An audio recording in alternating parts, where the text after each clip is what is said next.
Happy to be joined on the podcast by Jamal Adams, the safety of the Seattle Seahawks, the safety of the playoff-bound NFC West champion Seattle Seahawks, which I know is absolutely music to Jamal Adams' ear. And Jamal, thanks a lot for joining me. Absolutely, man. Absolutely. Appreciate you. So, the one thing that occurs to me about your situation, I want to talk football for a second, is I'm watching your game in Week 16 against the Rams, and you made a play to tackle Darrell Henderson from behind that saved a touchdown. And you ran basically across the field from the right side of your defensive formation. And you know what I thought of immediately?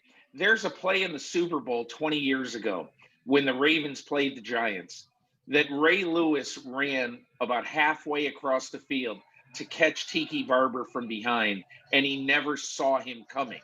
Right. So I want to ask you a little bit about whether you have modeled yourself and your game after any people like that. When you're a kid, you're watching Ray Lewis. Right. Do you look at him and say, I want to do it like that? Ray, he's a great friend of mine. He's a brother of mine, and I have so much respect for that guy. The way he played the game, the way he approached the game, how he led his troops, how he always played hard. It didn't matter, if he was the fastest, if he was the tallest, if he was the strongest. One thing that always stuck out to me about Ray was his effort. You know what I mean? And growing up, I've always kind of was taught, as far as effort is the main key to the game of football. Effort gets you seen, right? And Effort gets you seen, you said? It gets you seen. Correct. Yeah. Yes, sir. And when I say it gets you seen, it gets you seen in a positive light. From football fans, from people that have played the game, who came before you, whatever, because it pops out on the screen, and film doesn't lie. So it tells you, what type of character that I have. It shows you how much this game means to me, and it also shows you that, I'm all about grit and whatever it takes. Whatever it takes to win. I'm all about winning. And, just making that play, from the backside in a crucial moment that we needed. There was no way that I was going to let, him walk into the end zone. I had a great angle, got a great, jump off the ball and chased him down. But Ray is definitely somebody that I've always, looked up to as far as how he played the game. I've had so much respect for him since I was a kid. And I obviously had a jersey of Ray. Troy Polamalu, Ed Reed, Sean Taylor, Bob Sanders. The list goes on and on of great football players that have came before me. And I never really tried to be like anybody. I always wanted to be myself, be the best version of Jamal Adams.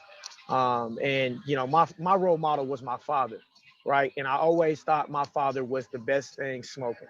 And, I still do to this day, no matter what type of career he had, a lot of ups and downs, a lot of negative, obviously due to injury, and that will always be my role model. That will always be my goal. So I always wanted to be the best version of myself, and I always wanted to kind of take bits and pieces of everybody's game that came before me, those guys that I mentioned, and try to create that one guy, right, and be me. So I have so much respect for those guys that came before me, and obviously I just, I'm all about winning, man. So whatever it takes, if I have to chase down a guy from the backside, I'll do it. If it's gonna mean we're gonna get the win, that's all that matters to me. I don't care about individual accolades. I don't care about picks. I don't care about tackles. I don't care about sacks. I just care about winning. So, man, I have so much respect for people that came before me. Jamal, what's so interesting about that play, if you think about it now, okay, so 20 years from now, when people look at that game and they look at the stat sheet for that game, that will be recorded as a tackle.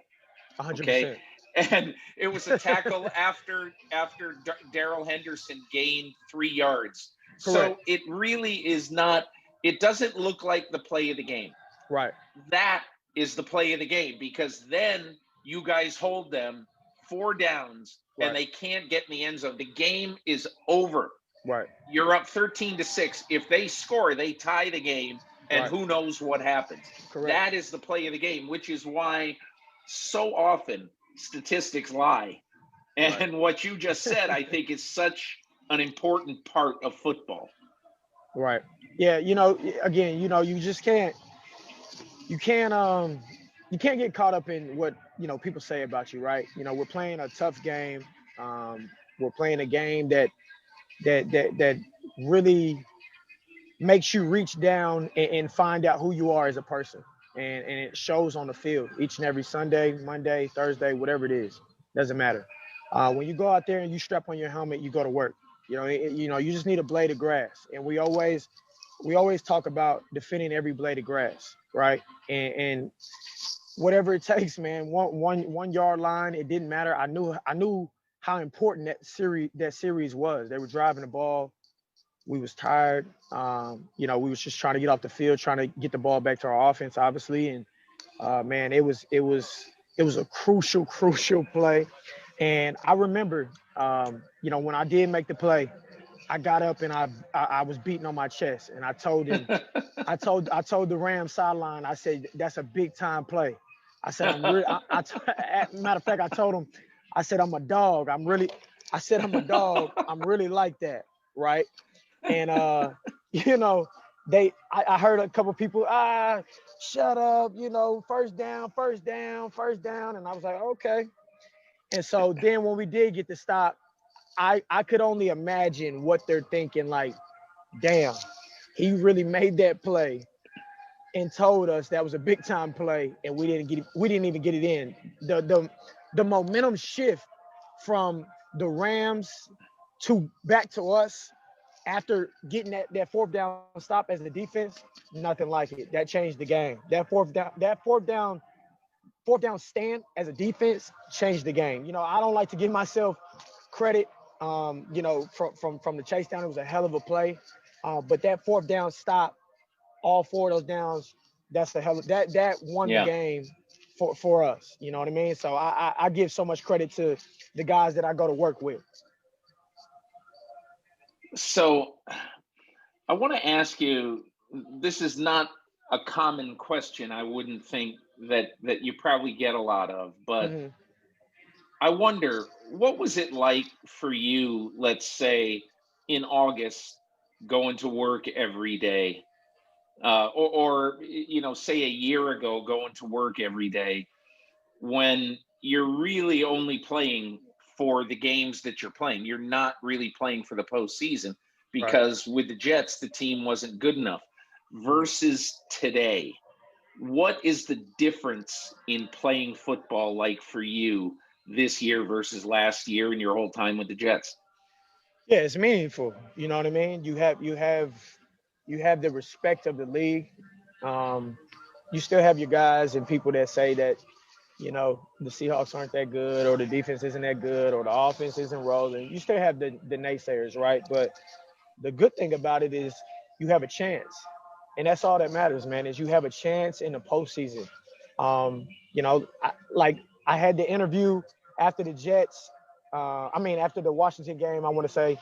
Obviously I was so happy that we made the postseason. It was my first time. And, people were like, oh, man, act like you've been there. Well, the problem is I haven't been there, so I don't know. You know what I mean? So I have to enjoy it, and I'm going to enjoy it regardless. You know what I mean? Because it's hard to win in this league, man, and it's hard to get to the postseason. Like, people don't understand, like, it's not easy, right? It's not easy, especially not in our division.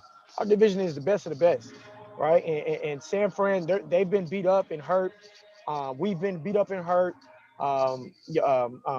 Arizona and the Rams, everybody's had their share of injuries, but man, it's a hard division to win, and you have to celebrate that. I'm never gonna not celebrate the achievements of the team. Like, you have to celebrate that, man. So that was that was a big time win, and that was a big time, finish the way we finished that game. So you just gotta stay focused on the mission. You can't let the outside distract you. And obviously, a lot of people, say what they want to say about me. Either it's for me, it's either you love me or you hate me. There's no in between, and I'm okay if you hate me. There's no love lost. God bless you, but I'm gonna keep being me, and I'm gonna forever be me. And that was the first thing that when Seattle traded for me, Pete told me, he said, "Come here and be you." And when he said that, it was kind of like a shocker, because I was kind of like on eggshells, walking on eggshells at times, with my previous team. And when I got over here, I was kind of doing the same thing at first because I didn't know if he was serious, and he's dead serious. He's all about second chances. He's all about people being themselves, and he created an environment around the building that you can be yourself, and you don't have to change for anybody. He wants the best version of you, and he wants you to be the greatest you. So I have so much respect for Pete and the staff, and Snyder. It's unbelievable. I'm in a happy place. I'm so fortunate enough and so blessed to, call this my home now. And it's only the start, man. And you just got to keep going. And I always say the marathon continues. Jamal, when you wake up in the morning right now, ready to go to work, how different is your life going to work for a team in the playoffs than going to work for a team playing out the string? Well, waking up, it feels a lot better, when your body is hurting. You know what I mean? And, it's the sacrifice that we make, man. We understood, as individuals, when you decide to pick up the football, you understand what comes with it. You understand what you're going to put your body through. And, I know one thing for certain is when I'm done playing the game that I love, I know I'm going to give it my all. I knew I gave it my all, right? And I'm going to be at peace with that, because I promised myself, when I did get hurt, and I missed those 4 weeks those 4 games and came back, my faith has grew from the man upstairs, and I wanted to get better with him. And I told him, next time if you get me back on the field quickly as possible, because I was going through it, man. A lot of long nights, a lot of sad nights, a lot of happy nights. But I told him, when you get me back on that field, I'm going to give it my all. Every play, every game, I'm going to give it back to you every time. And that's just what I've been doing, and I won't stop. You know what I mean? Because he's undefeated. When you put your faith into God, when you understand what's your purpose in life, He'll guide you. He just wants some time with you, and he wants to walk life with you. And I'm so forever grateful for the opportunity to be, a part of this, unique organization. Mentally right now, what is your mindset going into a game versus going into a game for the Jets? Are you a different person, do you think? Not a different person at all. You know what I mean? I've always been a guy that's going to give it his all no matter what. I'm still going to talk noise. Even if we're losing, I'm still going to, it's just me. I'm a competitor, man. I'm an ultimate competitor, and I want to win. You know what I mean? I hate losing. I'm a sore loser. But, when you do lose, you got to learn from it, right? And you got to take it under the chin, and you got to learn from your mistakes and move on. But at the end of the day, I'm going to come back, and I'm not going to fail. I won't fail. I refuse to fail because I want it that bad, right? And as long as I, continue to learn, which I will, because I always tell people, they like younger guys always ask me for advice, and I always say, man, the day you stop learning is the day you die. And I just feel like that holds value, because in life, if you don't continue to learn and you feel like everything, it's not going to go good for you. You got to continue to learn. So I always pride myself on that, and I'll never change who I am as a person on and off the field, because I enjoy what I do. We make king money, but play a kid's game. Jamal, you talked openly of feeling bouts of depression in your Right. NFL career before you got to Seattle, and I wonder, how much do you think losing had to do with that? And do you mentally feel different today than you did 8, 10, 12 months ago when you were on the New York Jets? Yeah, I think losing was what took a toll on me, right? And then it was just the mindset of the organization and where it was going. I didn't like, one thing that bothered me the most, man, was hearing the whole rebuild thing. I couldn't stand a rebuild. I couldn't stand that word. It really, really, it was just a horrible word. I couldn't stand it. Every time I heard, why was it horrible if indeed they're rebuilding? Because I wasn't, you don't in this whole, hey Lane, can you hold this, brother? In this, sorry, Mr. King. Yeah. In this profession, man, you don't thank you, man.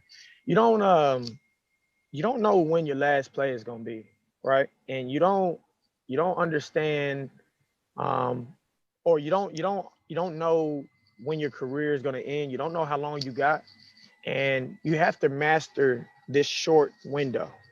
You only have a short window in this profession, right? And I felt like I had no time to waste. I don't like wasting time, right? I want to win.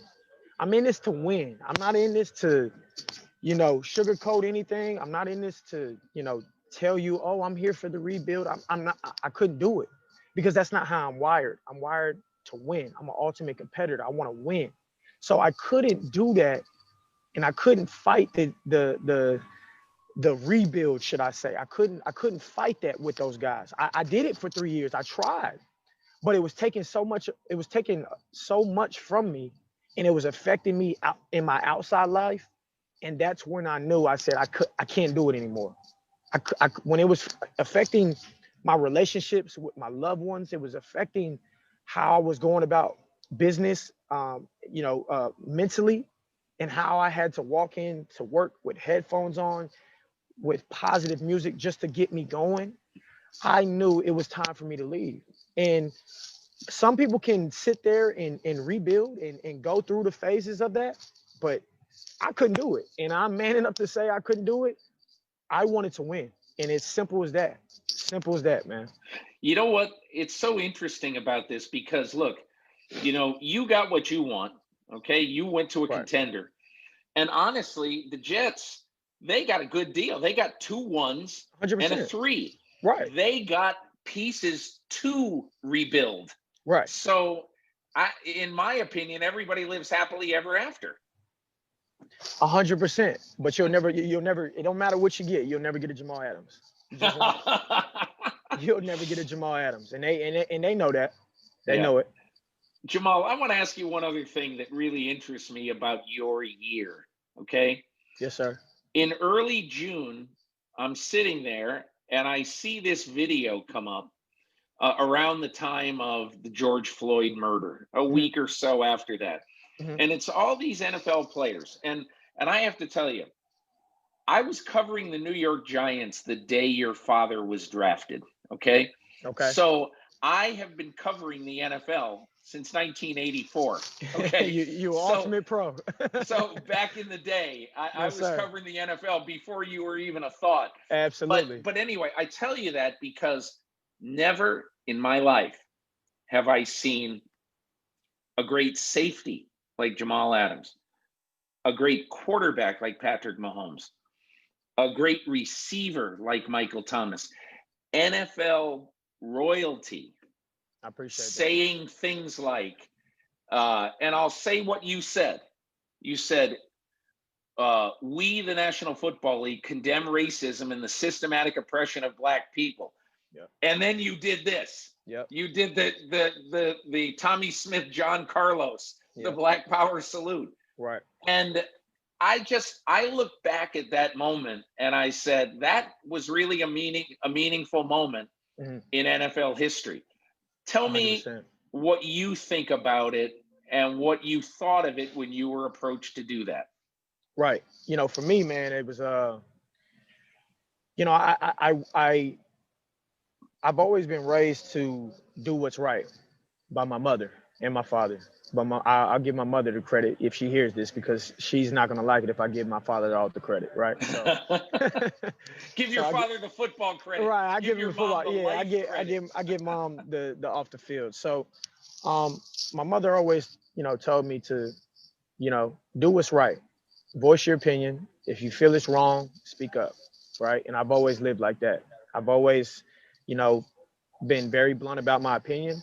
If it's wrong, I'm gonna speak about it. If I don't like it, I'm gonna speak about it.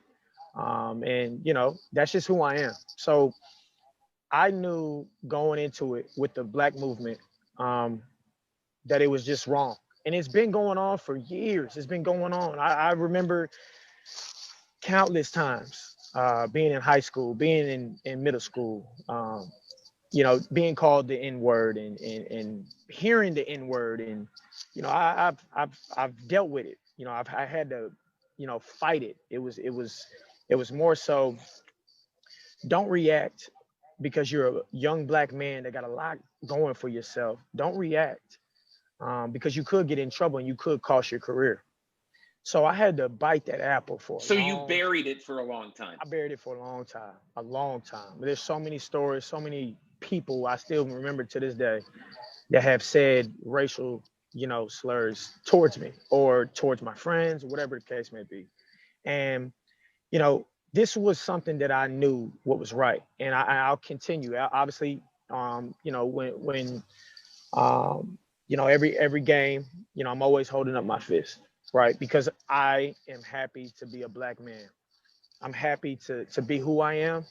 I'm proud, and I'm gonna always voice my opinion of how proud I am to be a Black man. So going into it, I knew this was the right thing to do. We needed change, right? We needed to shift the narrative, right? And we're still working towards that goal. We're not there yet, but we're still working towards the goal each and every day. And we're teaching.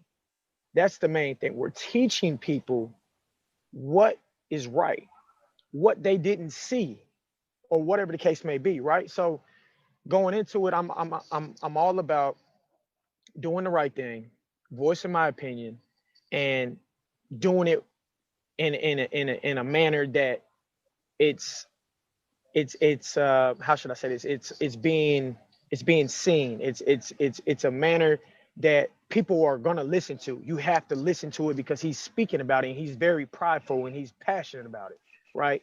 So it was something that was tough.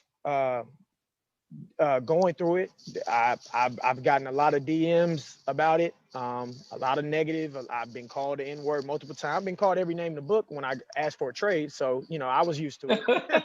So it is what it is. But man, I'm proud of who I am. I'm proud that I took that stand and I voiced my opinion. And through the national anthem, I always hold up my fist because I'm proud. I want people to see I'm proud. I'm proud to be a Black man. That's what I want them to see. He's proud to be who he is.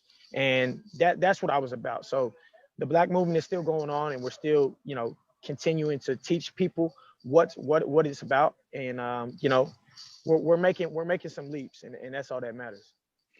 Jamal Adams, listen, I really appreciate you taking the time.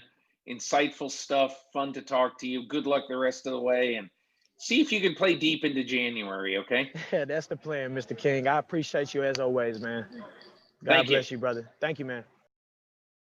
Hi, I'm Mike Tirico, and thanks for watching. Make sure to hit subscribe for the latest news and highlights from NBC Sports.